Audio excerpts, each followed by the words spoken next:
숲이 아파트 단지 안에 들어와 있다는 그런 느낌을 은계지구에서 이 은계파크 자이가 중심이 되지 않을까. 놀랐습니다. 드레스룸이 뭐 84타입만큼이나 좀 넉넉한 것 같아요. 굉장히 좋고.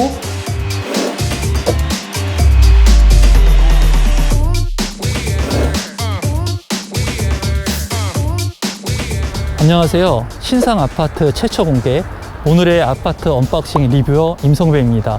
오늘은 12월에 입주를 앞두고 있는 은계파크 자이 아파트 현장에 제가 나와 있습니다. 시흥시 은행동에 입지를 하고 있는 아파트이고 자이에서 시공을 한 아파트라고 합니다. 이제 오늘 둘러볼 은계파크 자이 같은 경우에는 이제 총 세대수가 1719세대입니다. 그리고 17개의 동으로 구성이 된 아파트라고 보시면 될 것 같아요. 최고층 29층으로 구성이 된 아파트이고, 시공사가 이제 GS 자이에서 시공을 했기 때문에 이제 커뮤니티라던가 또는 조경에 강점을 갖고 있는 아파트라고 생각이 됩니다. 이 아파트의 평형 같은 경우에는 51제곱미터부터 84제곱미터로 중소형의 아파트로 구성이 되어 있습니다. 은계지구 같은 경우에는 총 세대수가 13,069세대로 구성이 된 아파트 단지, 즉 미니 신도시급의 택지개발 지구라고 여러분들께서 생각을 하시면 될 것 같습니다. 또한 이 시흥시 같은 경우에 광명시흥 테크노밸리가 2024년에 완공을 목표로 이제 공사를 하고 있습니다. 그래서 이러한 부분들이 완공이 되게 된다면 축구장이 300개 크기라고 합니다. 약 2200개의 기업들이 들어오고, 상주 인원 같은 경우에는 이제 9만 명이 넘는다고 합니다. 이러한 광명시흥 테크노밸리 이제 완성이 되게 된다면 이 시흥의 은계지구에 직간접적인 그러한 수혜 지역으로 영향을 줄 것으로 보여집니다. 교통적인 부분을 말씀드린다면 시흥 IC하고 인접하여 있습니다. 그래서 서울이나 경기권으로의 이동이 수월하고요. 그리고 제2경인고속도로하고도 연결성이 우수하기 때문에 도심으로의 그런 접근성은 우수하다고 보여집니다. 서해선 신천역하고는 1.5km 거리, 대하역 같은 경우에는 2.5km의 거리이기 때문에 그런 지하철 역사하고의 거리가 좀 멀다는 것은 단점적인 부분이라고 생각이 됩니다.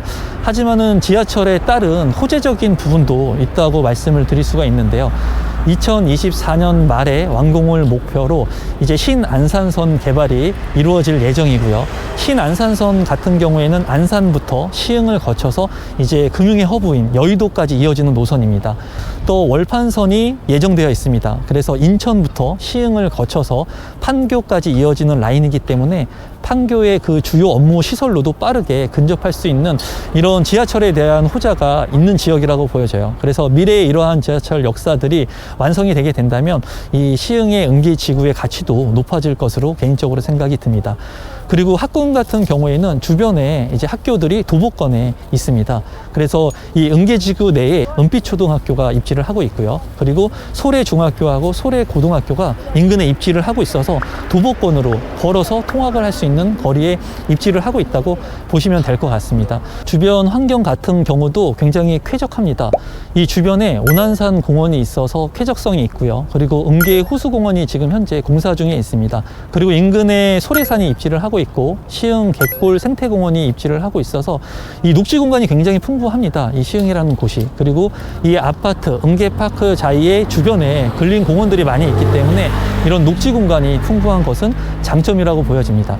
이제 이 은계파크 자이 아파트가 마지막 입주 단지입니다. 그래서 이미 이 중심 상업지구에 많은 것들이 들어와 있어요. 그래서 하나로마트라든가 롯데마트라든가 또는 여타 유명 프랜차이즈점들이 다 입지를 하고 있습니다. 그래서 원스톱 쇼핑이 가능한 그러한 중심 상업지구가 바로 도보권 인근에 있기 때문에 이 생활의 불편함은 없을 것으로 보여집니다. 대단지의 규모의 프리미엄을 가지고 있는 이 은계파크자이 아파트가 이제 저도 상당히 궁금한데 지금부터 내부 단지하고 조경 시설들을 보여드리도록 하겠습니다. 그러면 한번 은계파크자이로 가보도록 하겠습니다.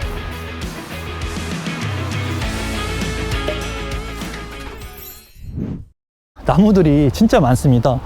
보면은 거의 숲이 아파트 단지 안에 들어와 있다는 그런 느낌을 받고 있어요. 그래서 살기에 굉장히 쾌적할 것 같고, 요새는 이제 지상에 차들이 다니지 않기 때문에 아이들이 마음껏 뛰놀 수 있는 그런 아파트의 공간을 잘 활용하고 있는 것으로 보여집니다. 석가산의 모습인데요. 규모가 크고 굉장히 웅장한 모습을 보여주고 있어요. 자이의 조경이 강점이 왜 가지고 있는지 그런 부분들을 이 조경을 보니까 알 수 있을 것 같아요. 주변에 볼만한 이런 조경들이 많이 있어요. 그리고 나무 같은 경우에도 군데군데 굉장히 비싸 보이는 그런 소나무들이 많이 있습니다. 그래서 나무를 많이 이렇게 심어 놓았다는 그런 느낌을 받습니다. 조경을 보면서 오다 보니까 이제 분수가 있네요. 조그만한 분수대 같은 게 있어서 굉장히 시원해 보입니다. 여름 같은 경우에 아이들이 여기에서 시원하게 놀 수 있을 것 같고요. 그 옆에 보게 된다면 이제 엄마들이 앉아가지고 차를 마시면서 아이들을 볼 수 있는 저런 여유 공간들이 있네요. 그렇기 때문에 주변에 입주민들이 활용할 수 있는 이런 요소에 이런 쾌적하게 생활을 할 수 있는 그런 공간들을 많이 마련해 놓은 것 같습니다.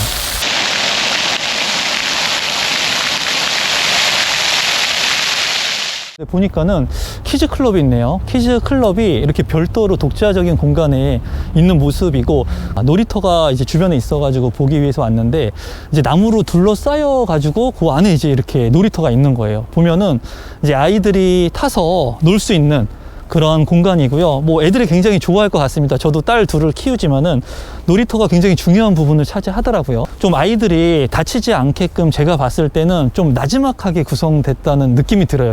지금 이제 커뮤니티 센터를 둘러보러 왔습니다. 지금 현재는 공사 중이기 때문에 이제 완성이 되진 않았어요. 피트니스 센터, 스크린 골프라든가 그리고 도서관, 그런 시설들이 이 커뮤니티 센터에 있다고 합니다.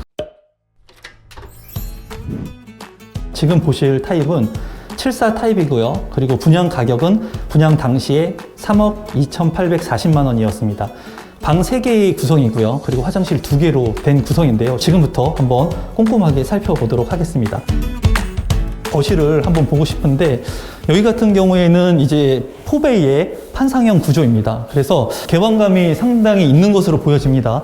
앞에 막힌 것이 없고, 이 동간거리에 대한 그러한 개방감도 있고, 그리고 이런 조경시설들을 바로 볼 수 있는 그런 장점이 있는 것 같아요. 그리고 주방 같은 경우에 이렇게 개방감이 있게 일체형으로 되어 있습니다. 그래서 거실하고 주방이 환풍시설이 잘 되게끔 일체감이 있게 되어 있고, 이제 김치 냉장고하고 그냥 냉장고를 넣을 수 있는 공간이 따로따로 구비가 되어 있습니다. 네, 여기 같은 경우에 이제 창문이 이렇게 전면창으로 나 있습니다. 창이 이렇게 크기 때문에 그런 통풍 시설이 굉장히 우수할 것으로 보여져요. 안방 같은 경우에 보시게 된다면 굉장히 넓게 빠진 것으로 보여집니다. 제가 봤을 때 74 타입 치고는. 그리고 좀 놀란 게 74 타입인데도 불구하고 드레스룸이 상당히 큽니다. 양쪽으로 이제 옷들을 이렇게 넣을 수 있는 공간들이 있기 때문에 굉장히 넓어 보여요. 거울이라든가 그리고 넥타이라든가 보석함을 넣을 수 있는 공간이 따로 이렇게 돼 있는 것 같아요. 놀랐습니다. 드레스룸이 뭐 84 타입만큼이나 좀 넉넉한 것 같아요. 굉장히 좋고 그리고 넓고 신경을 많이 쓴 그런 것들이 보여지게 됩니다. 안방 화장실 같은 경우에는 마감재 같은 거는 잘 한 것 같아요. 좋은 대리석들을 쓴 것 같고, 주방을 지나서 보니까 이제 팬트리가 있네요. 팬트리를 한번 볼까요? 공간들이 참 많은 것 같아요. 제가 봤을 때. 그리고 74 타입인데도 불구하고 팬트리가 있네요. 그리고 이 팬트리도 양쪽에 수납 공간을 잘 해놨네요. 넉넉하게 잘 해놨습니다. 여기가 이제 작은 방, 침실인데요. 침대를 놓고 책상을 놓기에 부족함이 없는 공간이고요. 여기는 이제 판상형 포베이기 때문에 여기도 이제 개방감이 있습니다. 이 방 같은 경우에도 뭐 똑같이 비슷한 규모의 크기인 것 같아요. 제가 봤을 때 붙박이 장이 양쪽 다 없는 것은 좀 단점적인 부분이라고 생각이 듭니다. 화장실 같은 경우에는 이제 욕조가 있고 기본 그런 화장실하고 똑같은 모습을 보여주고 있습니다. 이 아파트 같은 경우에 이제 대단지의 프리미엄을 가지고 있는 아파트 단지였고, 그리고 구조가 상당히 잘 구성된 그런 아파트라고 보여졌어요. 그리고 지금 현재는 이 주변 지역에 개발이 뭐 확장성이 있기 때문에 향후에는 이러한 개발 여건들을 통해서 이 아파트의 가치가 높아질 거라는 생각이 개인적으로 들었습니다. 지금까지 아파트 언박싱 오늘의 리뷰어 임성배였습니다. 오늘의 리뷰가 마음에 드셨다면 구독 버튼, 좋아요 버튼 눌러주시면 감사하겠습니다.